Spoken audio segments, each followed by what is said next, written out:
Keamanan data pribadi semakin menjadi sorotan seusai nomor induk kependudukan dan sertifikat vaksin Presiden Joko Widodo tersebar di dunia maya. Nomor induk kependudukan Jokowi berasal dari laman resmi KPU pada bagian form calon Presiden RI untuk pemilu 2019. Menteri Kesehatan Budi Gunadi Sadikin mengatakan tak hanya nomor induk kependudukan Jokowi, data para pejabat juga tersebar dan saat ini sudah dirapikan dan ditutup.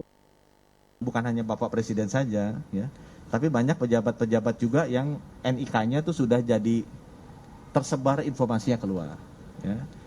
Kita menyadari itu, nah sekarang kita akan tutup untuk beberapa pejabat yang sensitif, yang memang beberapa data pribadinya sudah terbuka, itu akan kita tutup.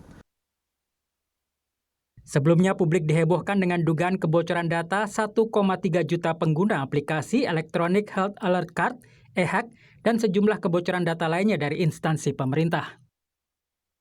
Kementerian Komunikasi dan Informatika terus berupaya melindungi data pribadi masyarakat.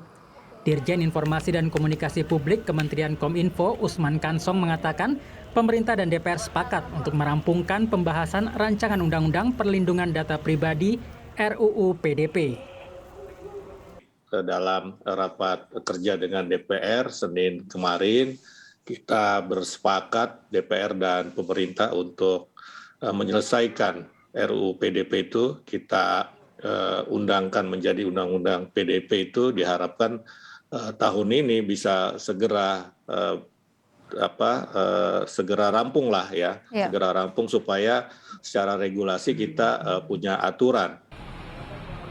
Anggota Komisi 1 DPR Muhammad Farhan mengingatkan Undang-Undang Perlindungan Data Pribadi juga harus didukung dengan peningkatan literasi digital kepada masyarakat dan pemerintah. Kayaknya PR literasi digital kita ini lumayan berat loh. Dan ini kayaknya nih harus juga disampaikan kepada seluruh aparat pemerintahan dari level tertinggi sampai level operasional di lapangan mengenai betapa pentingnya literasi digital khususnya terhadap akses kepada data pribadi. Sementara Direktur Eksekutif SafeNet Damar Juniarto menyebut Undang-Undang Perlindungan Data Pribadi harus didukung dengan membangun pangkalan data yang lebih aman. Data-data yang sudah terlanjur beredar itu harus kemudian dihilangkan atau dihapuskan. Caranya bagaimana? Yaitu dengan kita build ulang ya, atau membangun lagi pangkalan data yang jauh lebih aman. Sehingga ini nanti tidak menjadi sumber masalah yang baru dari praktek-praktek kebocoran data selanjutnya. Data pribadi yang bocor bisa dimanfaatkan untuk praktik kejahatan, seperti pembobolan kata sandi. Data pribadi yang bocor juga bisa dimanfaatkan oleh perusahaan telemarketing dan juga penipuan phishing scamming, yaitu penipuan yang bertujuan mengambil semua data penting seseorang. Kejahatan lainnya adalah pembobolan layanan pembayaran, pembuatan akun pinjaman daring, dan profiling atau pendataan target politik.